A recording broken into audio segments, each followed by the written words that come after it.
Good day, saints. I hope we are doing great. We bless the Lord. Today we are doing Acts 22. Now in Acts 22, we're going to have a little backstory from Acts 21. In Acts 21, it's the arrest of Paul. Okay, so there were a group of Jew mobs that were beating up Paul because a man identified him that this is the man that has been teaching all men against the laws of Moses, and they decided to beat him up. And so as there was an uproar, the commander of the garrison and the soldiers came through, and lo and behold, they saved Paul and arrested him and were taking him to the barracks. So as they were taking him, Paul requested to speak to the Jews, to have a conversation with them and understand why they are why are they so angry about what he's doing. So he decided to tell them his story, and then we enter Acts 22. This is all after the prophecy of Prophet Agabus.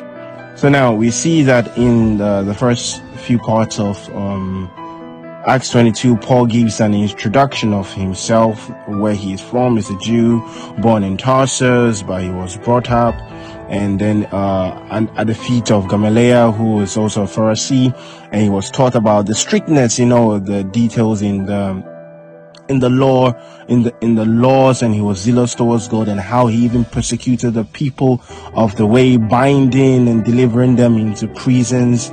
And that a lot of people were his counsel, that he even got a letter from the high priest to go and capture the people of the way, that is Christians.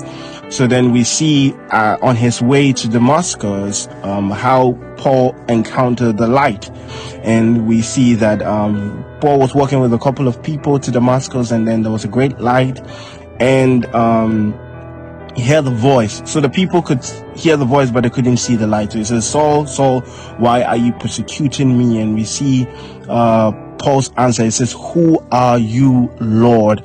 From this place, we can get that we should actually, Paul's reaction was that, "Who are you, Lord?" This is a statement to us that we should push to know who God is, understand who God is, understand the purpose of his calling, the riches of his inheritance, and the exceeding greatness of his power towards us, who the person of Jesus is. Then Jesus Christ answered, "I am Jesus of Nazareth, whom you are persecuting." Then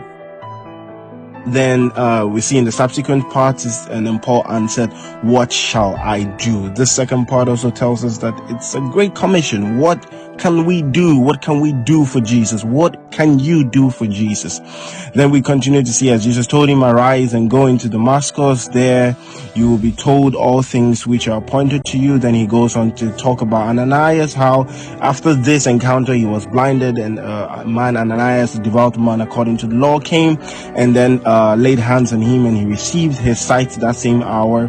Then Ananias said unto him, the God of our fathers has chosen you, that you should know his will, very important, his will, and see the just one. So you see experiential knowledge of Jesus Christ, the knowing of his will, the experiential knowledge of Jesus Christ, and hearing his word, hearing the voice of his mouth, that is coming into intimacy with God, coming into intimacy with Jesus Christ. It says, "For you will be his witness to all men." And this is also to all of us, that we should all be witness to men.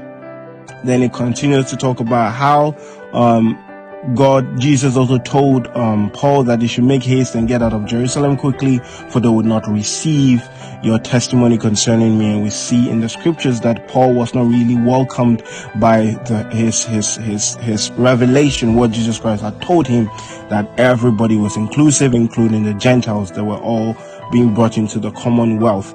And then he kept on talking about how he was also part of the people that consented in the killing of the martyr Stephen. And then also he goes on to talk about how he was about to be scourged. Actually, he was about to be scourged, and he reviewed his citizenship. And then the centurion feared, and then they stepped back, and they took him out, that he wasn't going to be scourged again. We bless God for that. And then he continued to, and then the next day, because he wanted to know for certain why he was accused by the Jews, he released him. So the Sanhedrin released him from his bounds and commanded the chief priests and all the council to appear, and brought Paul and set him before them. So basically, this is what Acts 22 is talking about, that we should come into the experiential knowledge of God, to know who God is and what God has told us to do, to come into the knowledge of his will, to see the just one, and to hear the voice of his mouth, that we shall be witnesses of Jesus Christ to all men. Amen.